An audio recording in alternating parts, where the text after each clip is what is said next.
Hola, bienvenidos a este podcast donde trataremos de poner nuestros ojos en Cristo. Hoy hablaremos de un tema que le incumbe a todo cristiano y del cual hay diversas posturas, la santificación.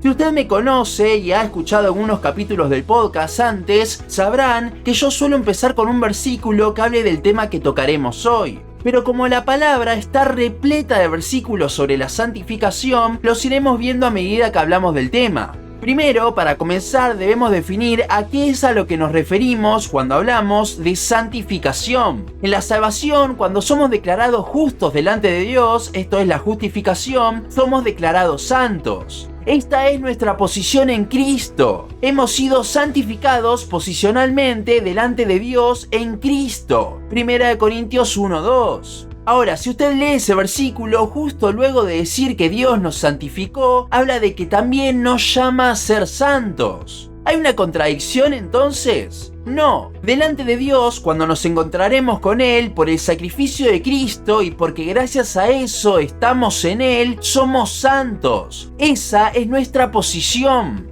Pero nuestro estado en esta tierra no es de un ser santo, seguimos pecando. Es por eso que Dios nos llama a ser santos, a crecer en Él. Desde que Dios nos hizo nacer de nuevo hasta que Dios nos glorifique, hay un proceso de crecimiento en el creyente donde busca parecerse más a Cristo. Este proceso de crecimiento es a lo que nos referimos cuando hablamos de santificación.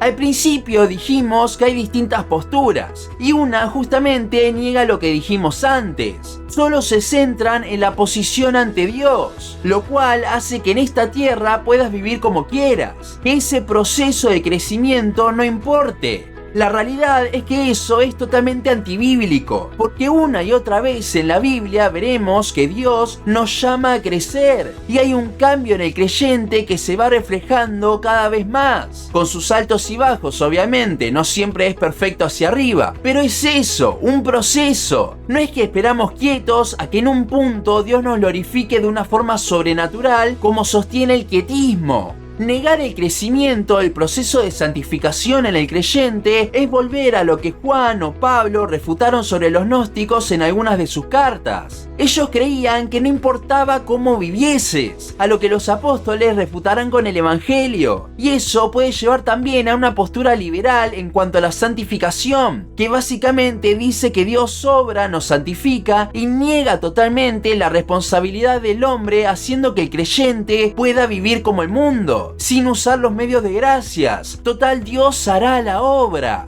Ahora, establecido que la santificación es ese proceso, analicémoslo un poco más. Si vamos a Romanos 8:30, veremos todo el plan de salvación de Dios para el hombre, el cual dice: y a los que predestinó, a estos también llamó, y a los que llamó, a estos también justificó, y a los que justificó, a estos también glorificó. La santificación es ese proceso que hay durante nuestra vida cristiana en esta tierra, es decir, entre la justificación y la glorificación. Entonces, la santificación es parte de ese plan de salvación. De hecho, en Filipenses 2:12, Pablo habla de ocuparse en nuestra salvación. Si entendemos la salvación solo como nuestra regeneración, nuestra justificación, ese momento de creer que tuvimos, es raro ese pasaje entonces, ya que si nuestra salvación es 100% de Dios, Jonás 2:9, y como decía Jonathan Edwards, que no contribuimos nada a nuestra salvación excepto el pecado que la hace necesaria, entonces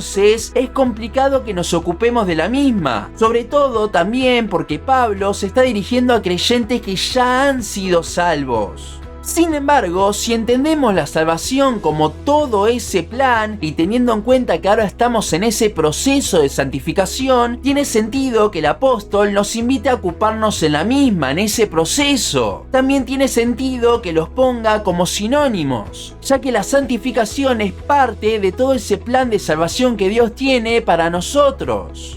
Entonces, la santificación es parte de ese plan de Dios para redimir al hombre, es parte de la salvación. Por lo que si decimos que la salvación es 100% de Dios, que la salvación es monergista, como sostiene la doctrina reformada, entonces es una incongruencia decir que la santificación es sinergista. Para los que no están familiarizados con estos términos, se los explico de una forma rápida. El monergismo habla de que solo es una parte de las involucradas la que actúa. Esa parte actuante es Dios, lo vemos en la salvación. Y el sinergismo habla de que son las dos partes involucradas las que actúan. Esto pondría tanto a Dios como al hombre trabajando juntos para salvar al hombre. En cada uno de los aspectos que nombra Romanos 8:30 vemos claramente que el único que obra allí es Dios. No aparecemos en ese plan. Si bien Dios nos llama a arrepentirnos y creer, Hechos 17:30, vemos que es Dios que produce el arrepentimiento, 2 Corintios 7:10 y 2 Timoteo 2:25. Él nos lo demanda, pero Él también se encarga de dárnoslo, porque somos incapaces por nosotros mismos. Romanos 3. Esto no es más que la gracia de la cual nos habla Pablo en Efesios 2:8-9. La salvación es por gracia, porque es Él quien hace la obra y nos la concede sin nosotros hacer nada para merecerla. Entonces, decir que la justificación es por gracia es monergista, pero que antes de Él también glorificarnos, Dios cambia de actuar en ese plan y nos dice de nosotros colaborar con nuestra santificación, o sea que en el medio se vuelve sinergista el plan de salvación, es una incongruencia total. Decir que la salvación es monergista, pero que la santificación es sinergista, es una contradicción más grande que decir que sos calvinista de 4 puntos y que que Dios murió por toda la humanidad. La santificación es por gracia, es monergista, es una obra de Dios en nosotros, es un proceso que dura toda nuestra vida cristiana, donde Él nos va haciendo crecer. El crecimiento lo da Dios, 1 Corintios 3:7. Ahora, con esta declaración usted quizás piensa que me estoy contradiciendo con lo que dice el versículo que leímos antes de 1 Corintios 1:2, donde se nos llama a nosotros a ser santos. Bueno, es que no hay ninguna contradicción. Recordemos lo que dijimos antes del arrepentimiento. Dios nos lo demanda en Hechos 17:30, pero luego vemos que es Él quien lo produce en nosotros. De la misma forma, en la santificación vemos en Filipenses 2:12 que Dios nos llama a ocuparnos en nuestra santificación, pero el versículo siguiente vemos que es Dios quien produce el querer como el hacer en nosotros por su buena voluntad.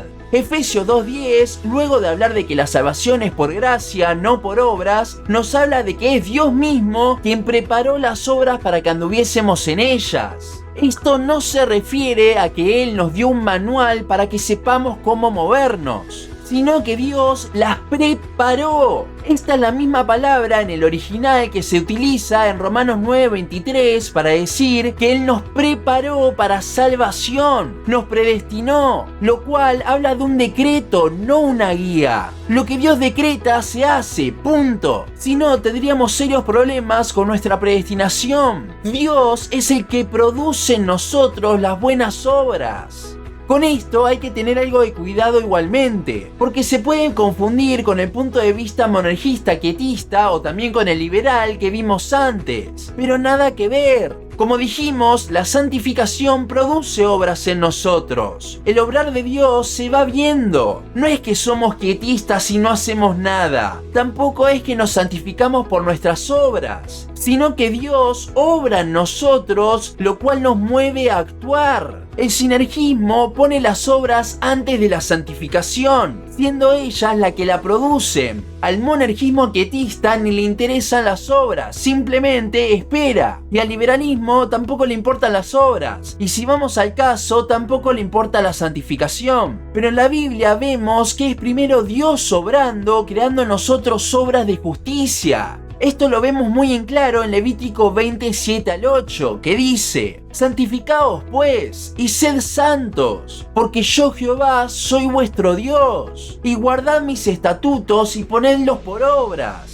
Paréntesis, hasta acá parece bastante sinergista, pero atención a lo que dice ahora: yo Jehová que os santifico. Dios llama a santificarnos y a actuar, pero vemos que antes es Dios el que nos santifica, el que lo produce en nosotros. La obediencia no lleva a la santificación. Eso es santificación por obras, lo cual, como vimos, nos haría decir que Dios cambia su forma de actuar en el medio de la salvación. Decir que la obediencia lleva a la santificación es entender las cosas al revés. Hay obediencia, no somos liberales, pero esa obediencia es el resultado de la santificación. Es la forma en la que se externaliza la obra de Dios en nosotros. Por último, ¿qué pasa con todos los imperativos, todas las órdenes y mandamientos que nos da la palabra? Los imperativos nos muestran cómo Dios quiere que sus hijos vivan, así como nos muestran cómo quiere que nos arrepintamos. De vuelta, Hechos 17:30 es un imperativo, nos está ordenando. ¿Y me entiende con esto a dónde voy? Es el mismo caso del arrepentimiento. No hay dos formas distintas de manejarse de Dios. Cuando nos predicaron el Evangelio, lo que vimos fue nuestra incapacidad de poder cumplir con lo que Dios nos pedía. ¿Y eso a qué nos llevó? Corriendo a Cristo, a creer en ese sacrificio que hizo por nosotros. De la misma forma es en la vida cristiana. No es que yo ahora soy capaz de obedecer a Dios. La Biblia nos manda a ser santos como Él es santo. 1 de Pedro 1:16, que de hecho cita el pasaje de Levítico que vimos antes. Y yo no puedo ser santo como el ser más santo del universo. Muchos dicen ante esto, no, bueno, puedo obedecer pero a mi forma imperfecta. Eso no es obedecer. Obedecer a medias no es obedecer. Si no hubiésemos podido obedecer entre comillas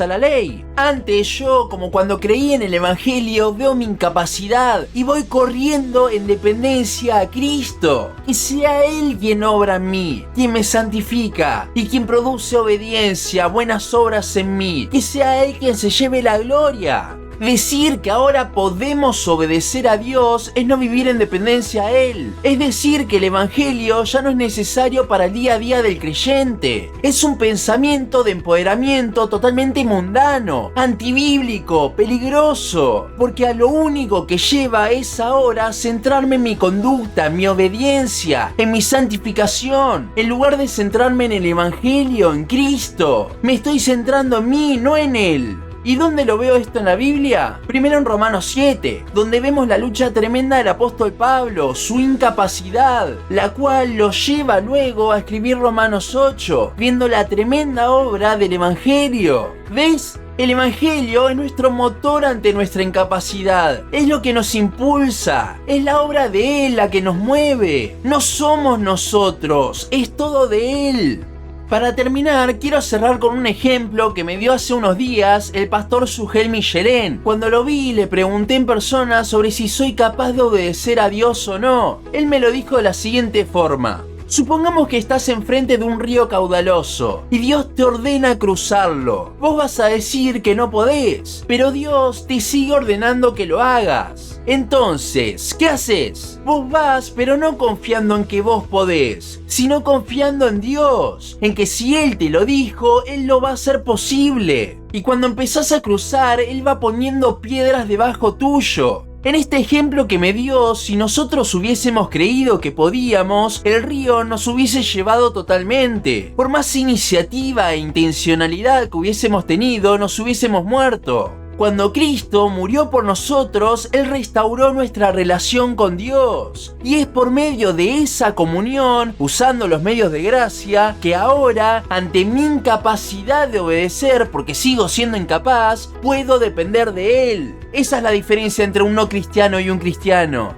Yo no tengo poder de nada, no hago ni siquiera lo que quiero como Pablo. Solo espero que Dios me libre de este cuerpo de muerte. Y eso es lo que me lleva a la cruz día tras día. Por eso, cada sección práctica en las epístolas, cada sección de imperativos, que tanto les gusta a los legalistas, está precedida en realidad de una sección de indicativos, mostrándonos la hermosura y el poder de Dios, para que nos agarremos de eso, para que dependamos de Él. La vida cristiana es una vida de dependencia. La santificación es 100% de Dios porque es parte del plan de salvación, porque es todo por gracia. No puedo hacer nada para ganarme más santificación y depende de Él. Esto antecede a mi obediencia, la cual es la muestra exterior de que Dios efectivamente está trabajando en mi vida. Esta es la única forma donde Dios se lleva absolutamente toda la gloria y nada nosotros. Esta es la santificación según la Biblia. Y hasta aquí nuestro capítulo de hoy. Seguinos en Instagram, Facebook, YouTube y Spotify. En todas nos encontrás como Los Ojos en Cristo. También seguinos en losojosencristo.blogspot.com para leer el resto de nuestros blogs. Nos vemos en la siguiente ocasión.